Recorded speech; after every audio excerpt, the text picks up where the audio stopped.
Welcome back to the Loreverse, and today we're talking about one of the biggest creative decisions James Gunn has made for the new DCU, choosing Damian Wayne as the Robin for Batman right out the gate. And this isn't just a casting or character choice. This completely shifts what kind of Batman we are getting, what kind of stories the DCU is about to tell, and how the entire Bat family fits together. So let's break down what Damian Wayne actually means for the DCU Batman, for Gotham City, and for the future of everything James Gunn is building. This is the Loreverse, and let's dive into this. Now, if Damian Wayne is Robin, that tells us one thing immediately. The DCU Batman is already established. There is no way to have Damian without years of Batman being active, a history with the League of Assassins, Talia al Ghul, Ra's al Ghul, at least one previous Robin, and more importantly, this Bruce is old enough and experienced enough to have a son around 12 to 14 years old. And this isn't year one Batman. This isn't beginner Batman. And this isn't a fresh origin Batman. This is a Batman who's been through wars, losses, betrayals, and trauma long before the DCU even starts. And Damian Wayne being here means that we are skipping the entire early era and jumping straight into the complicated middle years of Batman's life. The existence of Damian Wayne doesn't just mean Batman has a son. It means Batman didn't know about him. He didn't raise him, and he now has to face a kid who is trained from birth to be a killer. This also tells us Bruce is already emotionally compromised. He has already made mistakes. He has already failed people he cared about, and now he has to fix it. And this version of Batman will be defined by guilt, responsibility, and trying to repair the damage of his own choices.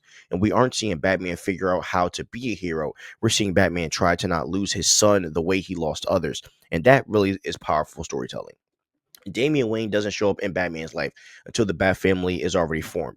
And this also tells us that the DCU already has Dick Grayson somewhere out there, Jason Todd, who either is alive or has a Red Hood arc incoming, possibly Tim Drake, Barbara Gordon as Batgirl or Oracle, and the wider Gotham network of heroes.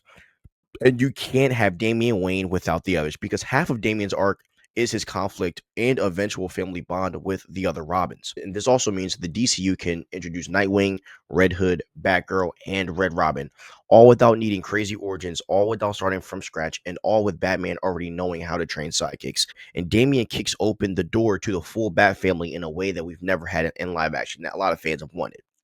A Batman movie with Damian isn't about mob bosses or detective work or a lone vigilante. It's about a man learning how to raise a son who was literally built to kill him if necessary. And Damian Wayne forces Bruce to be patient, vulnerable, emotionally open, understanding, and a better man than he's ever been. And this is really Batman wrestling with responsibility, not just revenge.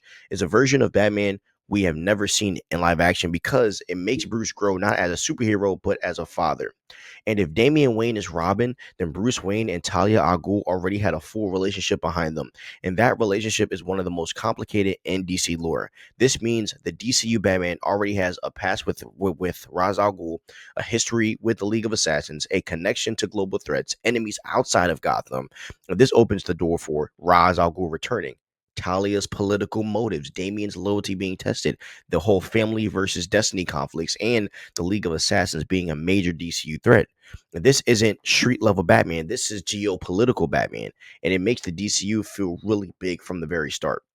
And Bruce has been a vigilante, a detective, a hero, a symbol, but fatherhood hits different, right? Damian makes Batman confront parts of himself he never wanted to face: his anger, his stubbornness, his inability to trust, his trauma, and really his unableness to let people in. And Damian is Bruce at his most dangerous and his most vulnerable. And Bruce sees himself in this kid in ways that scare him. And that evolution makes the DCU Batman the most emotionally complex Batman we have ever seen. Because we are getting a Batman who has been in the field for years. He has seen countless Robins grow up or die. He's been through war and heartbreak, and he's already hardened by loss. But Damian changes the way Bruce fights because he becomes more protective, more careful, more strategic, and sometimes even more violent when his son is on the line. And this is a Batman who knows failure, but desperately doesn't want to fail again.